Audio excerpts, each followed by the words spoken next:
And that's the music that means we span the globe for stories wacky enough to qualify as Knuckleheads in the news. We begin in Clifton, Ohio, where over the weekend, Jason Best tried to cash in on the buzz surrounding the movie The Interview. He bought $650 in tickets, or 50 passes at $13 each, to see the movie on Christmas Day, when he learned that a local theater was among the 300 theaters that would actually show it that day. He says, quote, "I saw all the hype about The Interview on the 23rd, and I thought, hey, folks are selling these tickets in other cities. Seems like that's the thing to do right now, so why not give it a shot to see how it goes," unquote. But the plan backfired once Sony announced that it was streaming the film online for half the price on YouTube and Hulu and Google Play, etc. Now, Best is demanding a refund from the Esquire Theater where he bought all those tickets. He told the local TV station, quote, "I thought I'd get my money back because the theater's website very clearly said the tickets were refundable," unquote. But a theater manager told Best, "We don't have a website. Even if we did, The Interview is a special event.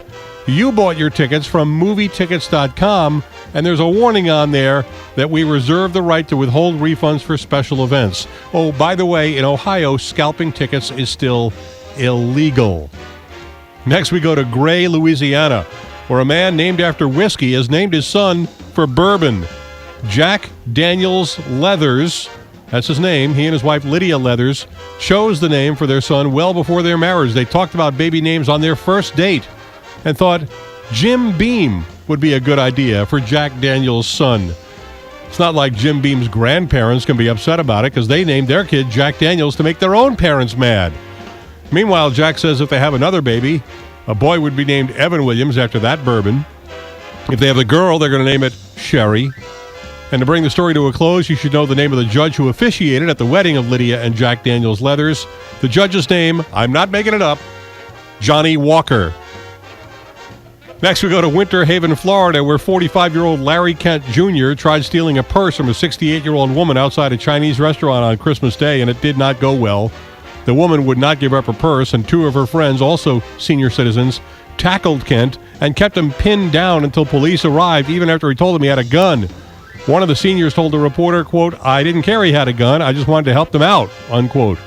None of the senior citizens was hurt. The cops finally showed up, grabbed Kent. His gun turned out to be a BB gun, but he wasn't even supposed to have that because he's a convicted felon with 17 previous arrests. As he was being led away, Glenda Cameron, one of the old women, shouted, "Don't mess with seniors, we fight back!" Now, can I have my walker?